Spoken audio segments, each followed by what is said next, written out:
Hey, all right. Welcome to Shally's Alley. You are live with our special guest, CoSandra Dent. And this may be the last episode in May. Yeah, it's May 30th. Man, I just realized I was looking at my YouTube channel because somebody asked me to send them the link, and I don't usually go and look at my own channel. Um, it's kind of like I was already there, but I went in there and I was trying to figure out how many episodes. We're over 300 episodes. This is insane.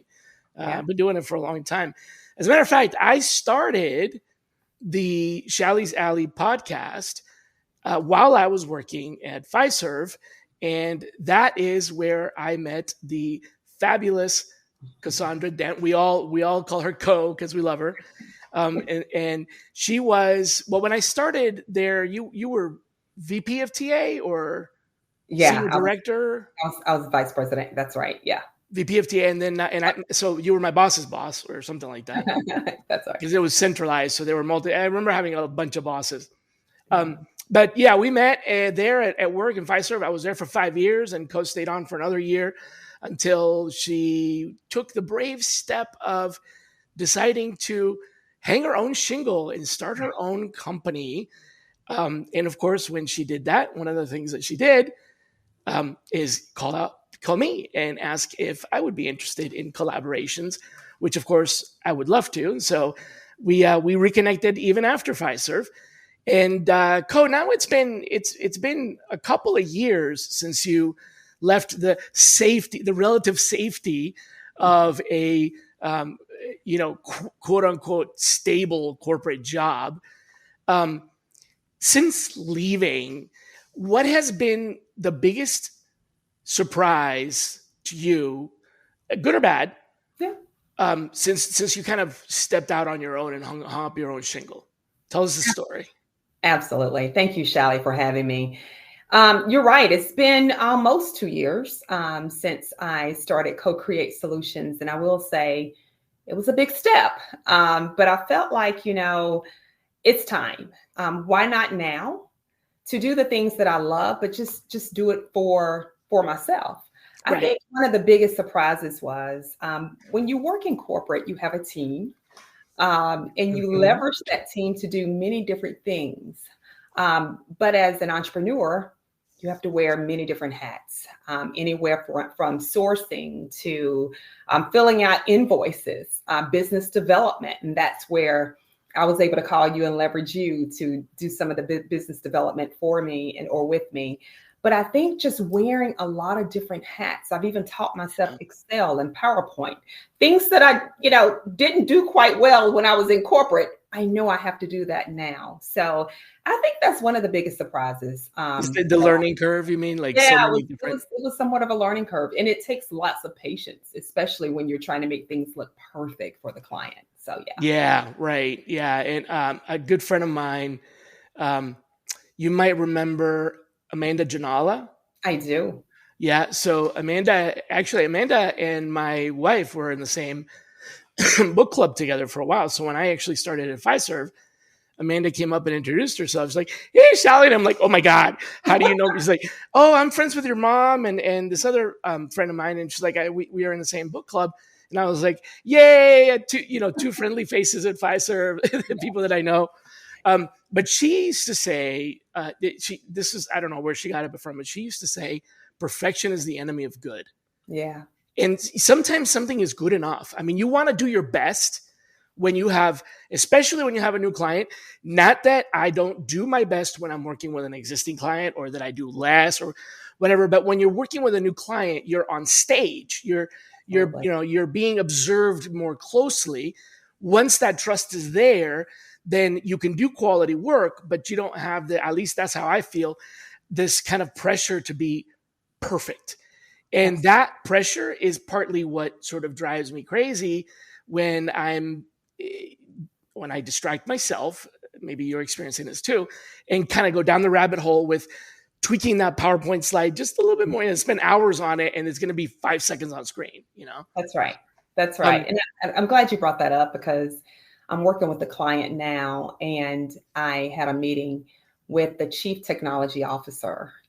And luckily, I had great leaders at Fiserv who taught me how to show up, make sure you're thinking way ahead of what they could be thinking. So I often think back to some of the leaders that had a great impact with how I show up. So for that particular client, I prepared like a 2-page, just a couple of slides just to highlight what my talent acquisition strategy would be, because it's the chief technology officer. But when I showed up, he was so casual, did not want any. That's fine. He Right. just wanted to have a conversation about how I plan to find the talent. So I think there's still some, I don't want to call it PTSD because it's totally not that, but It's a different environment. Yeah. it's a different environment. I'm having to change and customize my approach based on the client. It's not always going to be, I guess you could say, very corporate, so to speak. Some of it is just going to be very laid back conversation and building that trust from there. So yeah, I totally agree with you. So did you make a mistake leaving corporate? You want to go back? Sure. That's a very good question. And I can answer that by saying absolutely not. Now, I have had my moments. Yeah. I've had my moments because I was in corporate for so long. It's like, what have I done? And sometimes being an entrepreneur can be lonely. I mean, you're in your office and you don't have a team that's walking to your desk. And I'm an extrovert. I like to get out and I like to talk to others. And I miss my team members. I miss my, counterparts. But no, when I think about being able to do something I'm extremely passionate about and build it from the ground up, my own framework based on what I've learned, my successes, I even have to think about the lessons that I've learned to make sure I don't do those types of things again. But being able to just do something for people, businesses that I feel like my heart is in it. I love it. And so, no, I haven't looked back. I can't say that it's been a perfect world, because when you're in corporate and you have a team and you're at the VP level. There's some rails, right? There's you've got some, you've got some parameters that you can sort of, adhere to that. I mean, it's not a safety net per se, because, you can mess up just as bad in corporate as you can on your own. But there's these parameters where there's, I don't know, a book of rules, even if they're unspoken. And as long as you operate within those rules, you're going to be fine, except for unexpected circumstances. So, this is a safe space, Co. Here we don't have any tomatoes or egg throwing or anything like that. What would you, if you could go back to Fiserv days and reassure your day one self, like the day that you left and said, I'm going to do this. If you could go back and reassure that, Co, with one piece of advice about what you were about to step into, what would it be? Be patient.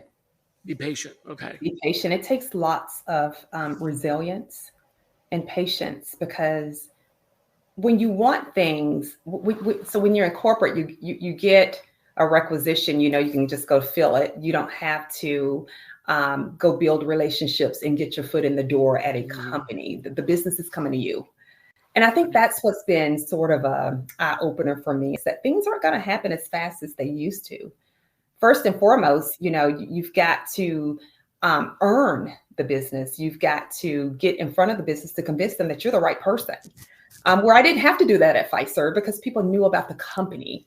Fiserv has a great brand, or any of the other companies that I've worked. But I do feel that patience, lots of resilience is what I would have told myself. You're not going to go in thinking this is going to happen as fast as you would like for it to. Yeah, it's not like home runs from day one. Yeah, that's true. Yeah, in fact, I would say one of the things that, I went to school for business, international business. I got a dual degree. The other degree is in international communications. But the business side of it, one of the things that they were teaching us is entrepreneurship. And so there's all these classes on, business accounting, entrepreneurship, financing, so you can kind of get out there and start your own company. So they tried to prepare me for it. but they never talked about this one thing. And even all the coaches that I met since then and mentors and people that have helped me along the way, they never said this one thing that I feel like all of us CEOs of our own businesses have in common, but we never talk about. And that is the nightmare that keeps you up at night, which is, how am I going to meet the next payroll? Right. Because that's one thing you don't have to worry about in corporate, where, I don't want to say your paycheck is guaranteed because people get laid off, things happen. But as long as you're working, you're getting a paycheck. And companies go out of their way to make sure you get that paycheck. When you're the one that signs the paycheck, sometimes as a business owner, you have to forego the paycheck because you have to put that money into something that you need more than the income, or because you have employees, as was in my case, that, they need to get paid because they're the ones that are in a job, right?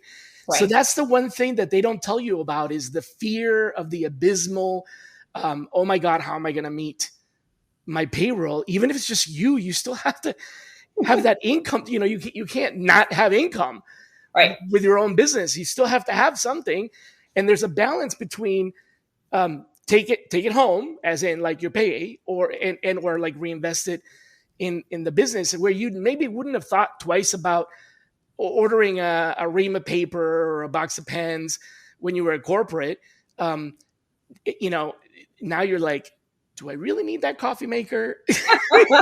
Is it, or do I want to spend some more on Google ads because and it's scary. It's frightening. They don't tell you about that, man. They just don't. It's one of those things. They don't. Yeah. It's scary. I mean, especially I hadn't done it before. So I did the reverse of what you did. Do you remember this? I left my business to go to Fiserv. I remember. Yeah, It was a tough interview question too, because Julie and you both asked me this, and you both asked me the same question. Why are you giving up your own company and everything? And what I had done at that time was we were far enough along before COVID that I hired a CEO, and that was my answer was, hey, the business is going to continue. I'll be an advisor, and I was very upfront about it. You guys knew that I was never going to do anything on business work time, but I still had a little bit of a connection to it. However, the business ran itself until COVID. So I kind of took the other step, and the same fears apply both ways. The fear of the uncertainty, like for me, having my own company was more stable than having a job. Right. That's right. Because I had just been doing it for a while. Yeah. But you've led large corporate TA teams. And you told us a little bit about this before already here, but what is something that you miss, and something you definitely don't miss about a large corporate team? And I want you to be a little introspective, a little playful here, some comparisons maybe that other leaders out there are going to go, oh yeah, I know all about that, wink, wink, right? So what is one thing you miss and one thing you don't miss about being in a large corporate TA team? Sure. I think one of the things I miss is being able to develop my team members. We built some pretty good internal mobility programs where we focused on internal talent, and we watched them grow up throughout the organization. I miss having the ability to develop. Now that's going to happen soon, because as CoCreate gets bigger, obviously I'll hire more. Your own. Absolutely. Yeah. And you're developing yourself, which is different. Yeah. Absolutely. As a matter of fact, I actually have, you can't see it because it's up there, but I have my certificate from Fiserv. I was there for 5 years, and the organization invested quite a bit in my development. There was that strategic talent advisor, which I did both levels, and then I was teaching it. Then there was that other one with the managing, with the what was that called? Oh my gosh, Managing Matters. Yeah, where it had the 4 quadrants and everything. Yeah, that was really helpful. So so you're saying what you miss is kind of the structure of having these learning opportunities for yourself, for your team. What do you absolutely? But I will say, to your point, I have had a lot of development for myself as an entrepreneur. I've completed several certifications that I feel like are credentials that some companies want to see. For instance, my WBE, Women Business Enterprise And I also completed my Women's Small Business certification. Went through a 6-week training a few weeks ago with Greater Wealth Works, who helps Oh, you okay. It's provided by define a your support business plan. organization. Yeah. Oh, that's cool. It helps define your business plan, how you pitch your business. So it was much needed. Had so much fun doing that. What don't I miss? I can say I would say I don't miss a lot of the politics, right? I like being my true, authentic self. And I think inevitably we have politics no matter what we do. But I think in certain cases, or, there were politics that I had to navigate that I don't have to do as much anymore. Obviously, when I'm getting a new client, there may be some things tied to that. I'm thinking, I don't know if I want to do that, but you know what? Let's get the client first. Mm-hmm. But I don't miss the politics as much as I had to endure. It's been pretty relaxing and not as stressful, knowing that I am in charge of my own destiny and I don't have anyone else who I have to rely on to do that. Optimize your business with a Workforce AI Edge powered by Visier. Make smarter decisions and achieve better outcomes with real-time AI insights delivered to every people leader. Explore more at visier.com. So that can be scary, but that can also be a relief. So that's what you miss and what you don't miss. Something interesting about what you brought up that I feel like a lot of people in talent acquisition who are looking to climb the ladder and go into management and leadership. And I learned the hard way that there's a big difference between management and leadership. Mm-hmm. Becoming a manager is different than becoming a manager of manager or leader of leaders. Absolutely. But a lot of times people, at least from my perspective, what I've seen is they hesitate to move out of the management role into the leadership role because of what you just said, because it's heavily political. But what most people don't know, or I guess don't recognize, is that recruiting is probably the most heavily politicized function in corporate. The reason for that is even though there are jobs in corporate that are by nature political, like public relations and, but the reason recruiting is much more politicized than all the others is because we deal with multiple levels of relationships. Absolutely. Most of the time, we don't have, direct authority. So as a TA leader, you have people that report to you that you can command, but most of the time, the work that you're doing is the work that they're doing with other people, and those people you can't command, and the candidates you can't command, and ultimately the leadership above those people, your executive leadership, they're counting on you, but you don't really have any direct line authority. So there's a lot of what we call politics that is necessary if you want to get into a role like that. And I think it transfers into your own business because as an entrepreneur, you're going to have to learn to adapt that political savvy into relationship building and trust building in a different way. But it's very much managing sideways and managing up. It's very similar. It's very similar. It's very similar. You can't avoid it. I don't think you can.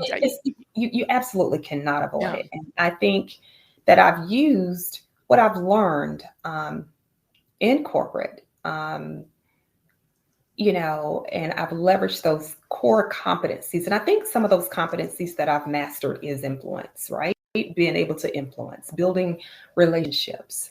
So I've leveraged those competencies almost every day when I'm talking to new clients. How can I influence them? How can I make sure that data tells the story based on what I've done in the past versus emotion? I've taken all of those lessons learned in corporate over into the entrepreneurial sector. So I agree wholeheartedly. It's something you cannot escape, politics. But I will say it's different. It changes. It's different. It's different because I don't, I have to pretty much navigate with myself versus having to go ask for approval from someone else. So that's the part I think, while I don't mind partnering and having a leader who I feel can truly teach me like I've had in the past, I do enjoy sort of being the boss, so to speak. Well, yeah, that's definitely a nice benefit, I think, of, um, you can just not work that day. I mean, you probably won't get paid, but Yeah. yeah, And I will say there are, being an entrepreneur, one other thing I've learned, you really don't shut off. You don't. no, I but find myself working every single yep, day. you don't shut off, but you do also Absolutely. learn how to take, like, it was an adjustment for me to go back into solopreneurship after leaving Fiserv, because I had to learn to, like, I can make a run to the grocery store right now. Right. Well, not right now because I'm on the show, but if it's 2 o'clock in the afternoon on a weekday, I could go run to the grocery store, and because nobody's expecting me to be at the office, Right. right? I don't have any meetings, right?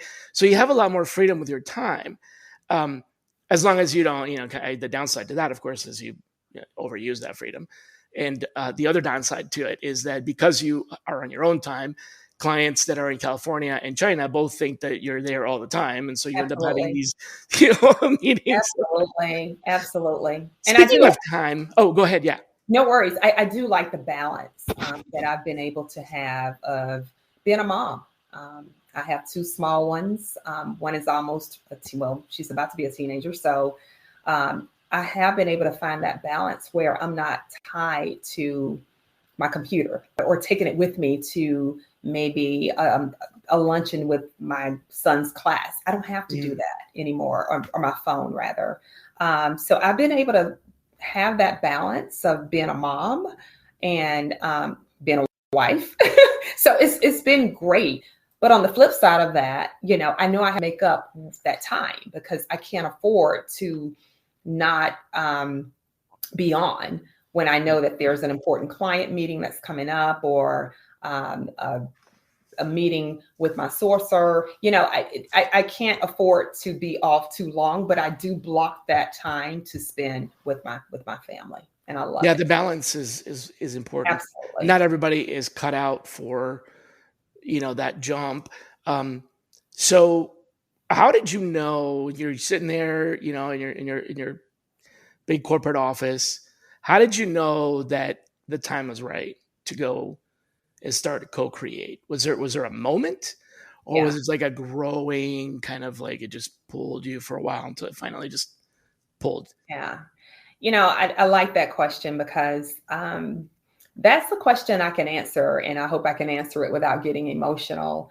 I had time to think about what was next, and I felt like it was time for me to step out on my own, but I resisted that direction that I was hearing at night or in the middle of the night when I would wake up and I was told to start your own. And I'm like, no, I can't do that. And so there's a spiritual perspective to this that I won't go into, but I will say that thought was revealed to me 3 nights in a row, consecutive.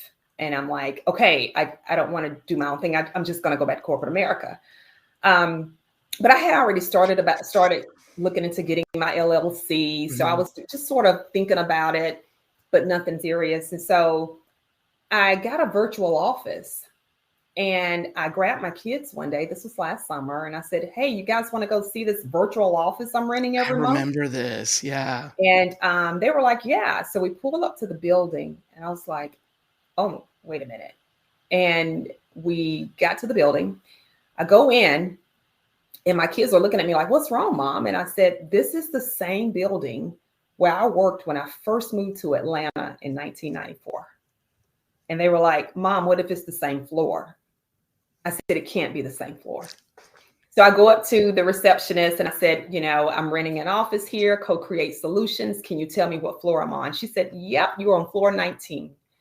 And when she said that, I stepped off the elevator and I looked, and my mom passed away in 2018. And I felt my mom. And I looked, and it was the same area where I used to talk to my mom on the phone when I was at work, which I probably shouldn't have been on the phone at work. But anyway, the same Gotta call view. Mom. Come on. It was the same view, everything full circle. And I felt it then. I said, this is this is what I should be doing. And so I got a tour of the office, and I knew then that I felt strongly that that voice that I was hearing was from my mom. And so you were called. I mean, I guess it was a slow burn. You started feeling it. You were called into it, and you felt like it was a tugging. And then there was a moment. There must have been some sort of like a breaking point where you just said, "Yeah, this is it." Like, that was the day that I decided, you know what? I'm not looking back. I'm full steam ahead. If she's telling me I need to do this, I'm moving and pressing forward. So I feel like, and I have to go back. I had thought that I wanted to go back to corporate, but when I stepped out of that elevator, it was confirmed.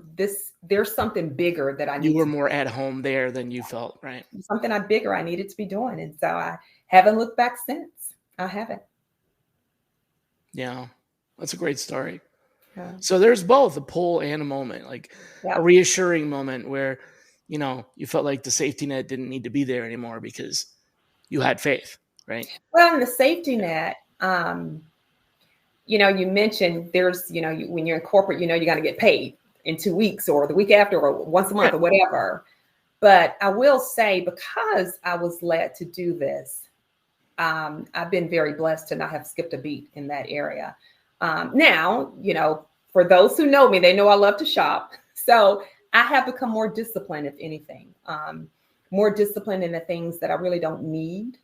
I've scaled back a lot on not buying those things, but as far as necessities and things that, obviously I need to live, we have not skipped a beat. And I'm very thankful and grateful for that. It's been a true blessing because I don't have another job while I run CoCreate Solutions. This is my sole. It is your full-time job. Yeah. Yeah, absolutely. Yep. So I'm very, very, very grateful. And I think this might be a related or something we can piggyback off that. But when you consider making the jump and what you just said about, there is no safety net, but you made your own safety net, so to speak. Mm-hmm. What's something that corporate TA leaders get wrong when they dream the same dream, when they dream of going independent, leaving it all behind and hanging their own shingle? Because I've seen it a lot. And I've had other friends recently who have gone into, actually just saw a post yesterday on LinkedIn from a friend and colleague and former coworker who's never been an entrepreneur, who literally just yesterday announced, I'm done with this. I'm starting my own company. Here's a link. And there was like all this show of support. But what is the one thing you would tell people like that they get wrong? I think what people get wrong is that it won't work, because it does. It will work. It can work. Okay, so it can work. It's all about what you put into it, and it's about having faith. Again, you're going to have those moments where you think, "What did I do?" And you have your friends looking at you like, "Have you lost your mind?" But when you have faith and you believe in yourself and you know what you're capable of, and you have relationships of people, of those decision makers who can back you up and are in your corner, that support system, it can work. And I think people need to realize that, because otherwise they will not step out because of fear. You have to overcome that fear. I went through the fear because I was told twice to do it. I'm like, no. And the third time I'm like, okay, and maybe I need to think about this. And then when I went to the building, that was confirmation. I think overcoming that fear is the first step. And it takes faith to get there, without me going into much more of the spiritual aspect of how I got here. That's funny. An old cowboy friend of mine used this analogy that just popped into my head as you were saying that. Yeah. Keep in mind, this is cowboy humor, but he was like, the first time somebody tells you you're a horse or you look like a horse, you can dismiss it because, they can think whatever they think. Second time somebody tells you look like a horse, you might get angry and, push back. Third time somebody tells you look like a horse, buy a saddle. Yeah, Exactly. Exactly. I love that story. Three people are telling you it's time. It's probably time, unless you have some real evidence to the contrary with that. So um, now, can you tell me a little bit about what is the impetus for CoCreate? Like, what is it? It's not just recruiting and placing people. I Yeah. know that's part of the solution, but just like being a TA leader, it's not about filling jobs. I mean, you do fill jobs, and that is the objective. But there's a lot more than just filling jobs, because you can fill jobs a bunch of different ways, and some of them are not necessarily ideal, right? So, what is the impetus behind CoCreate? What's the full package that people need to understand about the business? Absolutely. I would never forget the day I was in my office and I had someone helping me outline what I wanted to do. And I worked with her at Fiserv. Yeah, the mission, basically. Yeah. Yeah. And we were outlining just everything I wanted to do outside of the mission. Like, I want talent placement. I want to be able to help with resume proficiency, LinkedIn optimization, you name it. I want to do it all. And she looked at me and she said, and I looked at her rather, and I said, who's going to do all this? And she said, you. And I'm thinking, oh my goodness, I didn't think about that. Again, you wear a lot of different hats. And so what I decided to do, I knew I had a passion.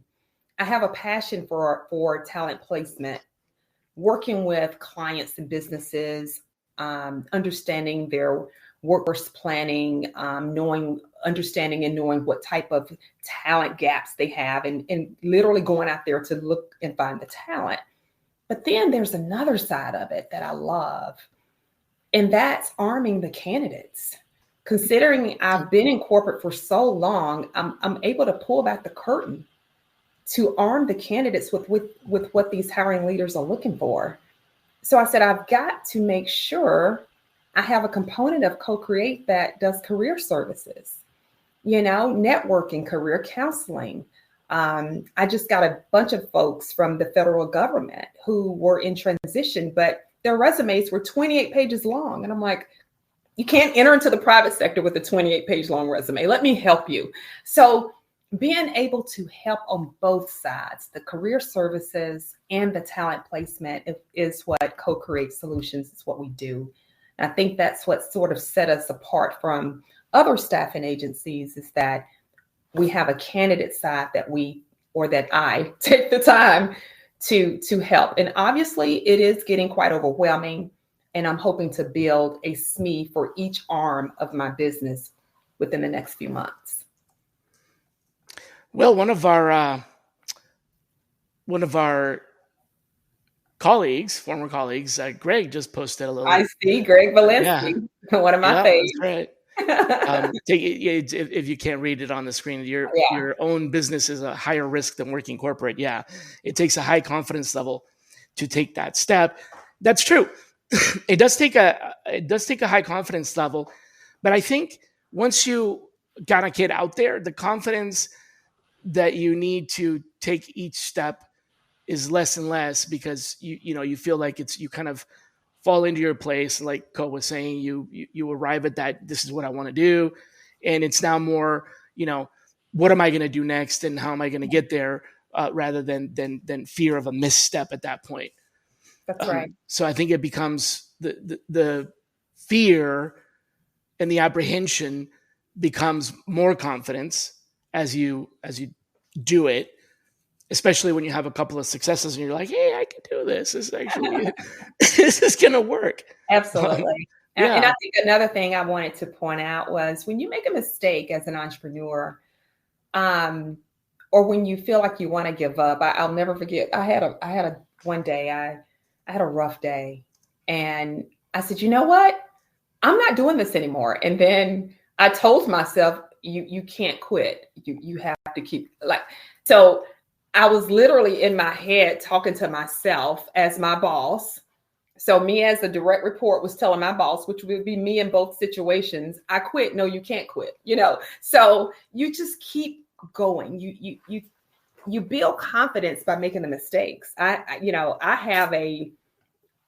have a spreadsheet of mistakes that I've made, right, that I won't do again. But I think you need those mistakes as an entrepreneur in order to know what not to do, in order to build up that self-confidence, because the more you get it right, the more confident you are. So yeah, you have your moments, but I think confidence is something, to Greg's point, is key. And the confidence I have today, it's not the confidence I had when I first started CoCreate Solutions at all.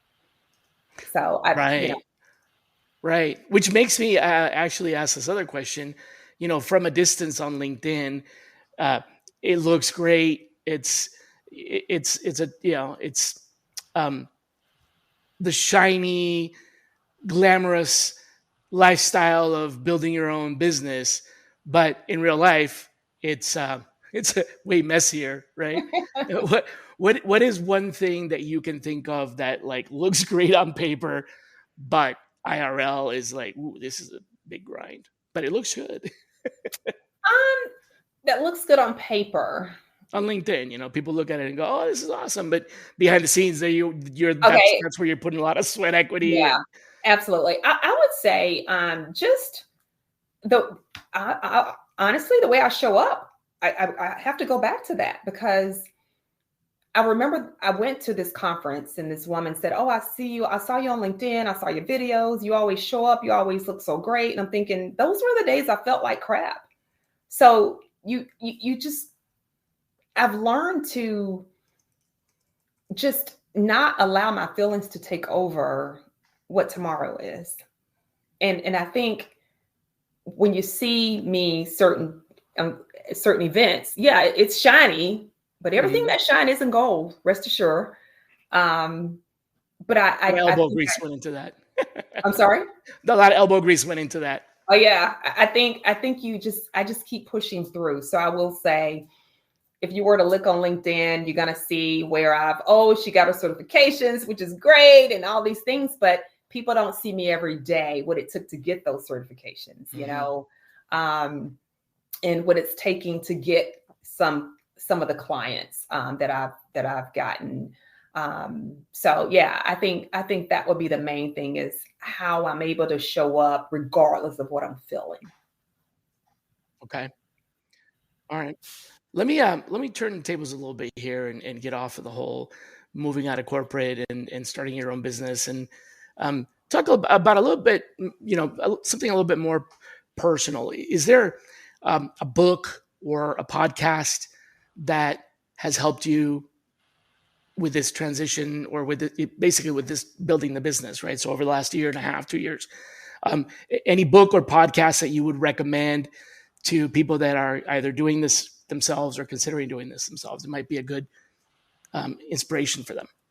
Absolutely. I do have a book, and the book is now on Amazon, and it's called Mastering How to Get the Job. And what I decided to do was put everything that CoCreate Solutions, what we do, and wrapped it up in a book, all the way from optimizing your LinkedIn profile, creating your own personal value proposition.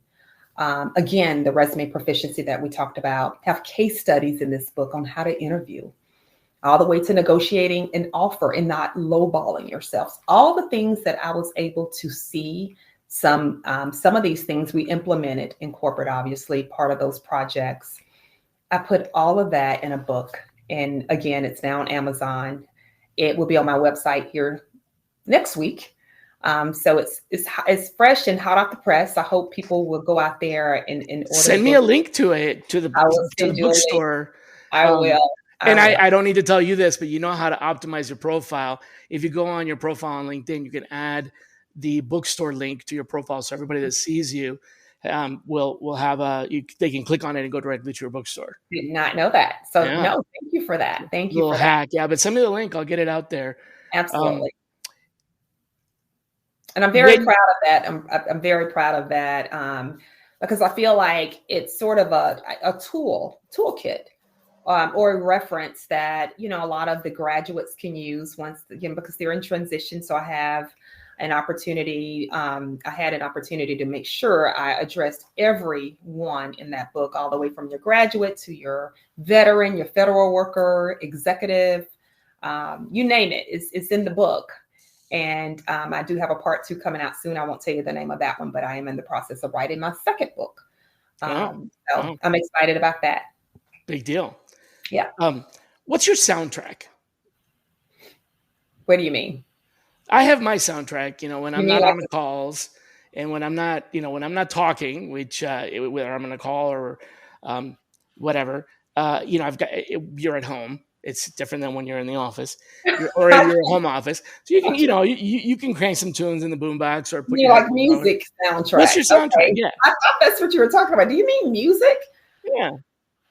Oh, that's a good question. I listen to all different types of music. When you're working. So like, you're going to sit down for work, you want to focus, you hit the play button on, I don't know, it's a playlist or a radio station that you can absorb without getting, distracted, right? What's your focus soundtrack, your work focus soundtrack? I don't really listen. I have the TV in the background, which is awful. Oh, well, there you go. That's your soundtrack. Yeah. Yeah. So some people, music. Huh? I was thinking music soundtrack. It doesn't have to be. It doesn't have to be. So I found when, as I teach and coach on working remotely, and I have a job seeker class that I teach, which has a component about like basically looking for a job is kind of a remote job. It's, you're working from home and your job is to find a job. And so, some tips for that. And I find that a lot of folks need, especially when they used to be in an office, they need background noise. Yeah. And so it's everything from either turn the TV on and leave it on some kind of channel that like, for me, it would be the Star Trek 24-hour channel because I've seen every episode. And so I can drop into a Star Trek episode for 30 seconds and know exactly what's going on. So that's something, or they just turn the radio on or they put on their, favorite podcast or whatever. But yeah, so when you have that, your home or you're in your home office or your rented office and it's quiet. Yeah. And it's like, I gotta have some noise. This is too quiet. Now there's definitely some times when I hit the mute button and I got my trusty Bose noise canceling headphones that will shut down the lawnmower and the inevitable leaf blower during business meetings with clients. But there's always these times when I got to turn on the tunes and and it just escape, take a little mental vacation. So what's your beverage? Coffee, tea, soda, juice? So big old stein of beer. It's crazy. Ever since I've been an entrepreneur, I've been on a health kick. So my beverage is water. I drink lots of water during the day. I watch all of my the only other thing I think I would drink would be coffee. Oh yeah. Which is all day. I'm drinking lots of water. Check this out. So I just bought a cooler. You see it? Oh my goodness! Yeah. It's a regular size. Oh wow. The I don't know. The bottle is a regular size, but the cooler itself is desktop. And so I had this little space in the corner on my desk, and there's a window there which I like to open. So I really can't use the desk for anything because the window opens over the desk. And if I put anything on there, it would, but there's room in the corner for a little something. I'm like, a really good place for a water cooler. So I have a water cooler that you have. Awesome. That's a good idea. I should get one for my office. I definitely have the space. I should get that because I'm going up and down the stairs, filling up my water bottle. Right. Yeah, that was me. I was going in and out of the house, and but it's movement though, right? So it's movement. It is, but the dog gets out, and it's still movement. I did put it on the other end of the office, but it's got hot water too, so you can go fill up a cup of tea. The hot water is tea hot, not like boiling hot. And I do have a Keurig, a coffee maker here in my office because when it was the winter, I would like cuddle up with some coffee and then get started in the mornings. But I haven't used it in a while. But yeah, that's a good idea. Maybe I will look into a water cooler. Yeah, that's my beverage. I mean, it's water, and if it's not water, I might be caught with a Monster Energy drink or something like that. But that's kind of a little bit about motivation. You got to keep it. You got to stay motivated. Absolutely, and I think the mornings allow me to go to the track, get a good walk in. and then get started. So I like having that flexibility as well. Not that I didn't have that in corporate, because, you know, you can always make time to move and exercise. But I do like the fact that, you know, I can determine what time my day starts. Yeah, right. It doesn't have to be the that. same time every day. No, it Yeah, doesn't. like I just got done with, well, I'm not done, but I'm almost completely mended from my surgery for my Mhm. ankle. And I'm thinking about going back to the gym. Yeah. And I got that's what that paper is hanging on over there to remind me. I got the YMCA listing for their yoga classes, because somebody said, you know, what would be good for your ankle as you recover, you know, be some yoga, because there's a lot of stretching and, you know, and I Yeah. really do a lot of activity with the recent surgery. So I'm like, you know what? There's a yoga class at 1 p.m. on Tuesday. I can go to that. I can You put it can on. go to that. That's right. Yeah, I don't have to, you know. Yeah, I remember we had a gym at Fiserv, and I loved going to the gym because I could go. Yeah. Yeah, I remember that. You were on the you were part of the wellness program. I was, yeah, I was a wellness. Yeah. And I loved going down there because they had everything, showers and everything. But not every work has that. And when you're at home, going to the YMCA is a bit of, you know, you got to go there. So I you know, I got to put it on my calendar. But to wrap things up, I told you I was not going to keep it more than an hour, and we're getting pretty close to that. I wanted to ask you a question, kind of. Well, there's two questions that I ask, but one of the ones that I wanted to ask is not my typical closing question, but it's a good one for entrepreneurs, which is, what would be a habit or a routine that helps you stay grounded when things get really chaotic, right? In a corporate office, we have our routines and our habits, whether that is go to the cafeteria or, you know, go make a pot of coffee or whatever. That it's like when things get overwhelming and we're like, I need to take a break. So at home, as an entrepreneur and a business owner, what is a habit or routine that will ground you when things are like? What does it really take to lead with impact in today's ever-evolving world? Welcome to Inside the C-Suite, the podcast where influence, energy, innovation, and empathy converge. Hi, I'm Christy Honeycutt, your host. Join me as I sit down with the boldest voices in leadership, visionaries who are not just making decisions, but making a difference.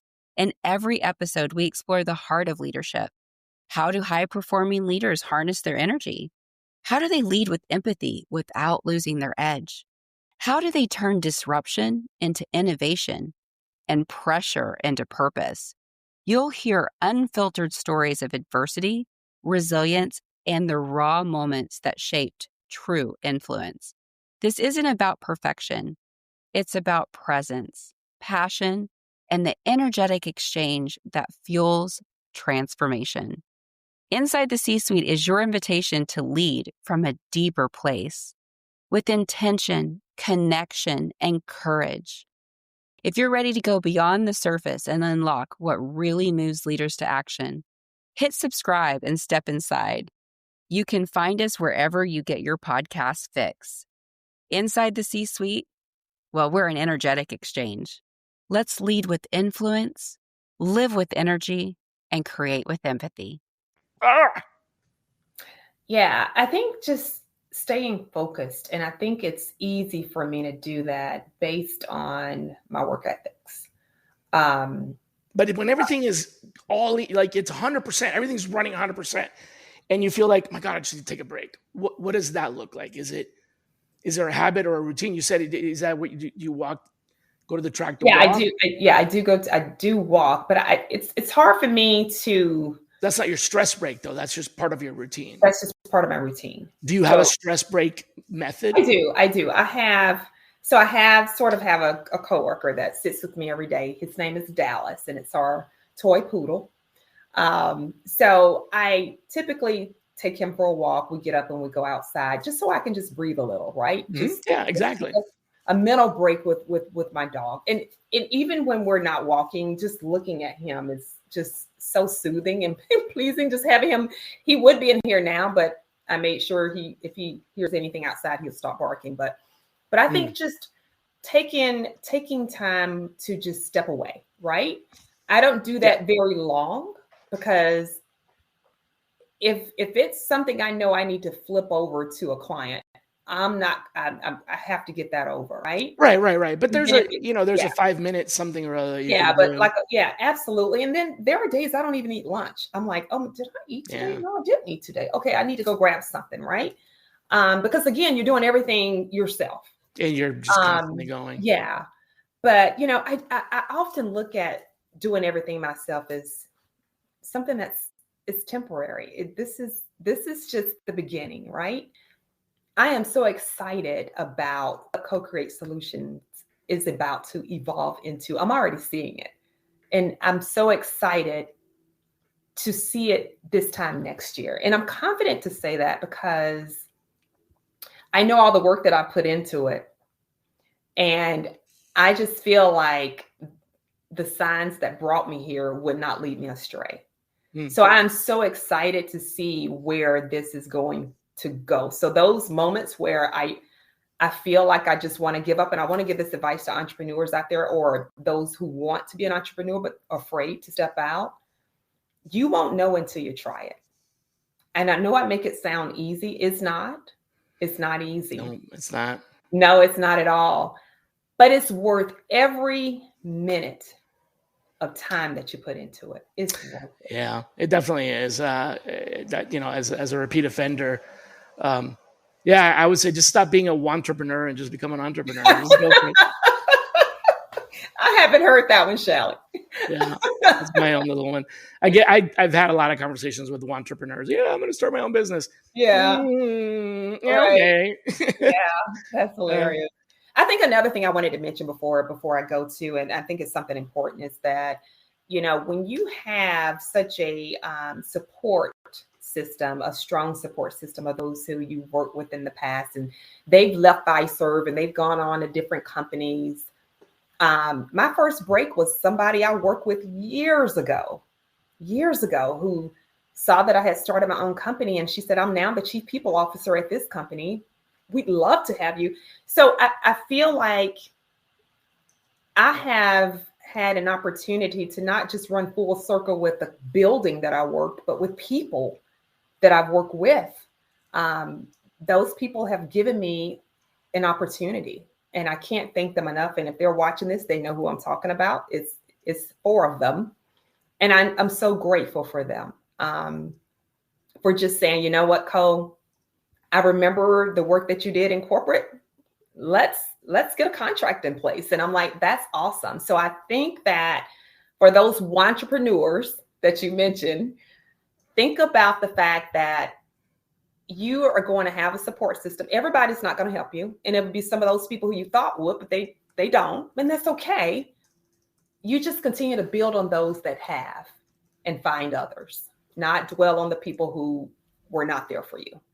Right. And that takes a lot of resilience in itself. That takes a lot of, you can't get your emotions tied into what people won't do. Like when you hear crickets, when you reach out to somebody and they don't return your call, you can't get caught up in that. And I had to learn that the hard way. For sure. It's got to keep moving. For sure. Yeah. Don't listen to the crickets. That's right.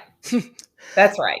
All right. So now for the final question, and this is a tough one. So I usually save it for last. The big question is, who should be our next guest? Who should be our next guest? That's a good one. Doesn't necessarily mean you know that they're going to accept, but drop a name or two, and I will reach out. I've surprised myself with the people who have accepted the invite. I had somebody recommended this top marketing guru that looked like he got paid for speaking, and I invited him and said, hey, so and so said I should reach out. And he's like, oh yeah, I know that. Yeah. And then he was on my show. It's like, oh, that's awesome. Just somebody that you think, community of Atlanta, business owner, corporate, doesn't matter. Just who should be here in the show. And I have to answer that now. Can I get you somebody? Well, you can get me somebody, but you got any suggestions that you can just drop a hint on? I'm trying to think. I have somebody in mind, but they would kill me if I mentioned them. Okay, well then don't do that. Do that privately. Okay, I don't want that person to kill me, but I do have somebody who I think could add a lot of value. Okay. As it relates to talent All right. acquisition and or HR. All right. Well, drop me a note, and if you can think of I will. somebody that you would want to be on the show, yeah, cool. All right. Absolutely. Well, thanks a lot, Co. I know this was a big deal, a big step for you. You haven't done this kind of stuff before, so appreciate you taking the chance to be on the show with me, and always fun to hang out. And hey, listen, if you're out there and you're feeling, kind of alone in your office, hit me up. Let's go grab a coffee. I No will. reason we I can't just will. go down the street and get a Starbucks or whatever. I sure will. And Shally, it's been a pleasure. And I know you and I have done some things together. You've been great. I can't leave the show by saying that you actually helped me land a contract. And again, revisiting those people that you work with before have been they've been instrumental with where I am today. So I just Happy to your community, definitely. Thank you so much. Oh, you're very welcome. Mm-hmm. Thanks, everybody. All right, well, tune in next week. We have the fabulous Jim Stroud, who will be on the show, and he is always as entertaining as he is informative. So come on back, and until then, be kind to yourselves. Bye, everybody. Bye.